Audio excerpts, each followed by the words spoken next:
জানা দরকার। ইসলামের আলোকে জীবন গঠন করতে হাদিস জানা এবং সে অনুযায়ী আমল করা জরুরি। ছোট ছোট হাদিসগুলো জানার মাধ্যমে হাদিস সম্পর্কে জ্ঞান বৃদ্ধি পাবে।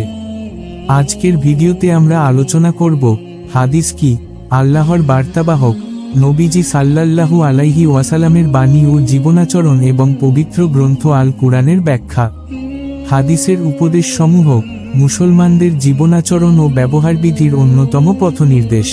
চলুন তাই ভিডিওটি দেখুন, লাইক দিন এবং আপনার বন্ধুদের সাথে শেয়ার করুন।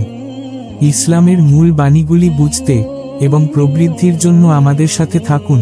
কিছু মূল্যবান ছোট হাদিস যা জানা এবং আমল এর মধ্য দিয়ে ইসলামের আলোকে জীবন গঠন করতে সহায়ক হবে।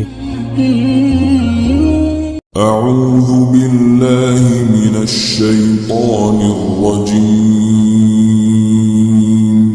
বিসমিল্লাহির রহমানির রহিম।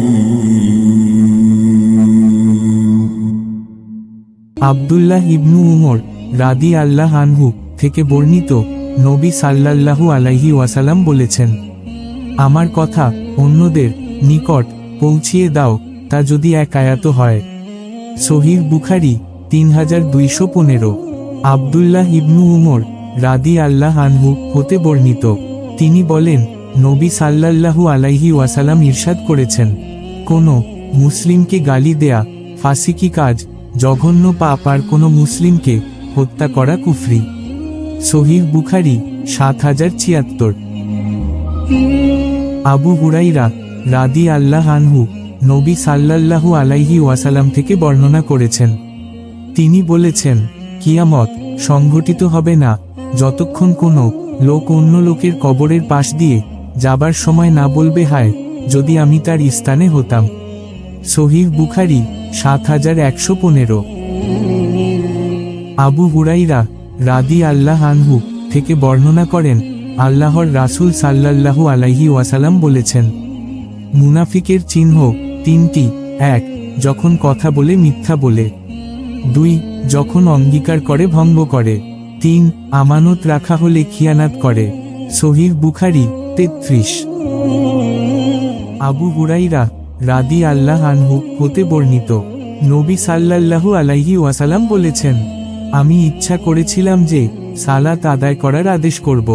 সালাতে দাঁড়ানোর পর যে সম্প্রদায় সালাতে উপস্থিত হয় না, আমি তাদের বাড়িতে গিয়ে তা জ্বালিয়ে দেই। সহিহ বুখারী 2420।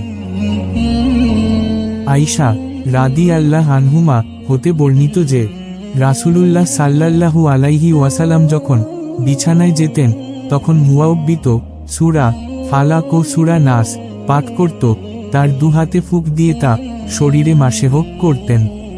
সহিহ বুখারী 6319।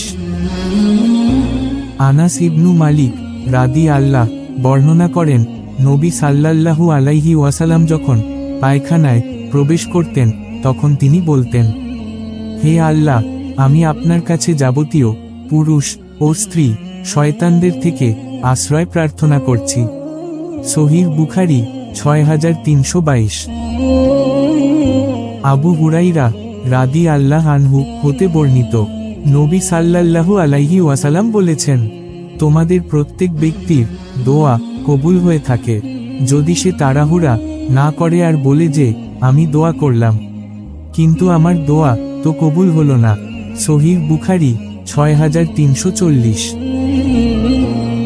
ইবনু আব্বাস রাদিয়াল্লাহু হতে বর্ণিত, তিনি বলেন, নবী সাল্লাল্লাহু আলাইহি ওয়াসাল্লাম বিপদের সময়ে দোয়া পড়তেন, আল্লাহ ব্যতীত কোনো ইলাহ নেই, যিনি মহান ও ধৈর্যশীল, আল্লাহ ছাড়া আর কোনো ইলাহ নেই, তিনিই আসমান ও জমিনের প্রতিপালক ও মহান আরশের মালিক। সহিহ বুখারী 6345। ইবনু উমর রাদিয়াল্লাহু আনহু হতে বর্ণিত, তিনি বলেন, রাসূলুল্লাহ সাল্লাল্লাহু আলাইহি ওয়াসাল্লাম বলেছেন, যে লোক খাদ্যদ্রব্য খরিদ করে সে তা হস্তগত করার পূর্বে বিক্রি করতে পারবে না। সহিহ মুসলিম 3737। আবু হুরাইরা রাদিয়াল্লাহু আনহু থেকে বর্ণিত যে রসূলুল্লাহ সাল্লাল্লাহু আলাইহি ওয়াসাল্লাম বলেছেন, আল্লাহ তাআলা 100 ভাগ রহমত সৃষ্টি করে 1 ভাগ সৃষ্টির মধ্যে রেখে দিয়েছেন এবং 99 ভাগ নিজের নিকট লুকায়িত রেখেছেন। সহিহ মুসলিম 6866। জাবির রাদিয়াল্লাহু আনহু বলেন, আমি নবী সাল্লাল্লাহু আলাইহি ওয়াসাল্লামকে বলতে শুনেছি, তোমাদের কারো যদি কোন স্ত্রীলোক দেখে মনে কিছু উদয় হয়, তখন সে যেন তার স্ত্রীর নিকট আসে এবং তার সাথে মিলিত করে, এতে তার মনে যা আছে তা দূর হয়ে যাবে। সহিহ মুসলিম 3300। আবু হুরাইরা রাদিয়াল্লাহু আনহু হতে বর্ণিত যে রসূলুল্লাহ সাল্লাল্লাহু আলাইহি ওয়াসাল্লাম বলেছেন, ইয়াহুদী ও নাসারাদের আগে বাড়িয়ে সালাম করো না এবং তাদের কাউকে রাস্তায় দেখলে তাকে রাস্তার পাশে চলতে বাধ্য করো। সহিহ মুসলিম 5554। আনাস রাদিয়াল্লাহু আনহু এর সনদে নবী সাল্লাল্লাহু আলাইহি ওয়াসাল্লাম থেকে বর্ণিত, তিনি বলেন, রসূলুল্লাহ সাল্লাল্লাহু আলাইহি ওয়াসাল্লাম বলেছেন, তোমাদের মধ্যে কেউ যেন বিপদে পড়ার কারণে মৃত্যু আকাঙ্ক্ষা না করে, তবে মৃত্যু তার কামনা হয় তাহলে সে যেন বলে, হে আল্লাহ, আপনি আমাকে জীবিত রাখুন যতক্ষণ পর্যন্ত আমার হায়াত আমার জন্য কল্যাণকর হয়, আর যদি আমার জন্য মৃত্যু কল্যাণকর হয় তবে আমাকে মৃত্যু দিয়ে দিন। সহিহ মুসলিম 6707। আবু হুরাইরা রাদিয়াল্লাহু আনহু সূত্রে বর্ণিত, তিনি বলেন, রাসূলুল্লাহ সাল্লাল্লাহু আলাইহি ওয়াসাল্লাম বলেছেন, যে ব্যক্তি কোনো স্ত্রীকে তার স্বামীর বিরুদ্ধে অথবা দাসকে তার মনিবের বিরুদ্ধে প্ররোচিত করে সে আমাদের দলভুক্ত নয়। সুনানে আবু দাউদ 2175। শাওবান রাদিয়াল্লাহু আনহু এর সূত্রে বর্ণিত, তিনি বলেন, রাসূলুল্লাহ সাল্লাল্লাহু আলাইহি ওয়াসাল্লাম বলেছেন, যদি কোনো মহিলা অহেতুক তার স্বামীর নিকট তালাক চায়, তার জন্য জান্নাতের সুগন্ধ হারাম হয়ে যায়। সুনানে আবু দাউদ 2226। আবু হুরাইরা রাদিয়াল্লাহু আনহু এর সূত্রে বর্ণিত, তিনি বলেন, রাসূলুল্লাহ সাল্লাল্লাহু আলাইহি ওয়াসাল্লাম বলেছেন, যে ব্যক্তি জানা ইলম সম্পর্কে জিজ্ঞাসিত হয়ে তা গোপন করল, কিয়ামতের দিন মহান আল্লাহ তাকে আগুনের লাগাম পরিয়ে দিবেন। সুনানে আবু দাউদ 3658। আবু দারদা রাদিয়াল্লাহু আনহু এর সূত্রে বর্ণিত, নবী সাল্লাল্লাহু আলাইহি ওয়াসাল্লাম বলেছেন, মিজানের পাল্লায় শতচরিত্রের চেয়ে অধিক ভারী আর কিছুই নেই। সুনানে আবু দাউদ 4799।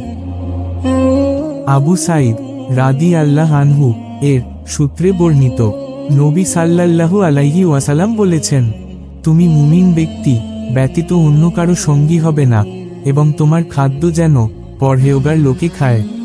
সুনানে আবু দাউদ 4832।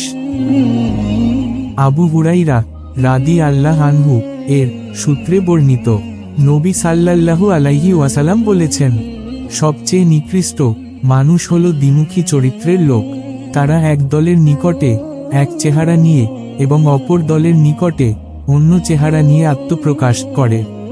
সুনানে আবু দাউদ 4872। আমাদের সাথে যুক্ত থাকুন, শেয়ার করুন আপনার মতামত এবং প্রশ্ন নিচে কমেন্টে। আপনার একটি মন্তব্য আমাদের জন্য মূল্যবান। সাবস্ক্রাইব করতে ভুলবেন না যাতে আপনি আমাদের পরবর্তী ভিডিওগুলো মিস না করেন। মহান আল্লাহ রাব্বুল আলামিন আমাদের সবাইকে কোরআন ও হাদিসের আলোকে জীবন যাপন করার তৌফিক দান করুন। আমিন। ভিডিওটি ভালো লাগলে একটি লাইক করবেন। এরকম নিত্য নতুন ভিডিও পেতে চ্যানেলটি সাবস্ক্রাইব করে ক্রাইম নিউজ অনলাইন সাথেই থাকুন।